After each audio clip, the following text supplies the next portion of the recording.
Hello and welcome to the Voices of the GESDA Summit. And today with us, Scott O'Neill, founder and CEO of the World Mosquito Program. Can you tell us a little bit more about this program that you created? Yeah, so I'm the founder and our team has invented a technology that can be used to stop the transmission of a number of viruses to people. And these viruses go by the name of dengue, Zika, chikungunya, yellow fever.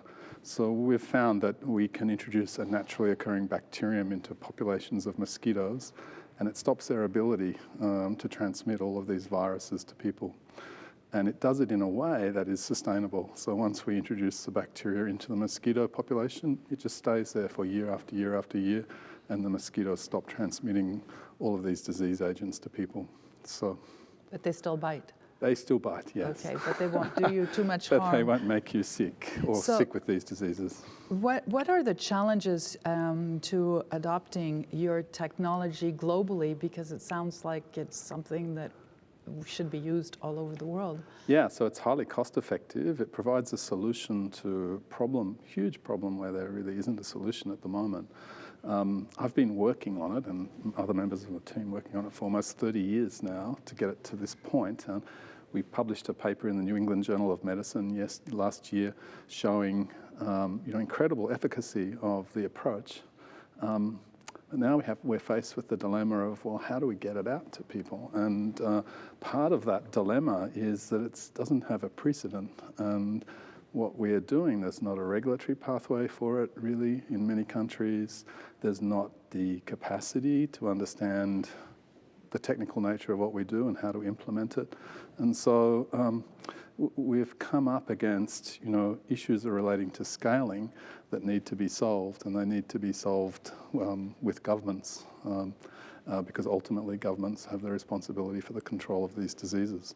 And so that's the big challenge for us at the moment. How do we forge the path from research into broad-scale implementation globally? And we should say that your program is a non-profit program. Yeah, absolutely. So our goal, I come from a university academic background. My goal is to see the technology used. It's the legacy of my team that we've been able to spend so much time and effort to develop a novel approach to control. We want to see it used. Yeah. So it's not a profit motive for us. And it's definitely life-changing. So how relevant is your program to GESDA? Well, I find GESDA quite interesting, and I haven't had experience prior to coming here this week with GESDA, and so it's been a bit of an eye-opener for me. But there's a clear need to be positioned to open up channels between government, policy, diplomacy, if you like, and science. As science is advancing so rapidly, and our science is an example of that. And so there's a clear need for channels to be opened up that GESDA is doing. And so, I think we represent a case study or an example of the technologies going much faster than the regulation or the government or an understanding even of how to utilize the technology.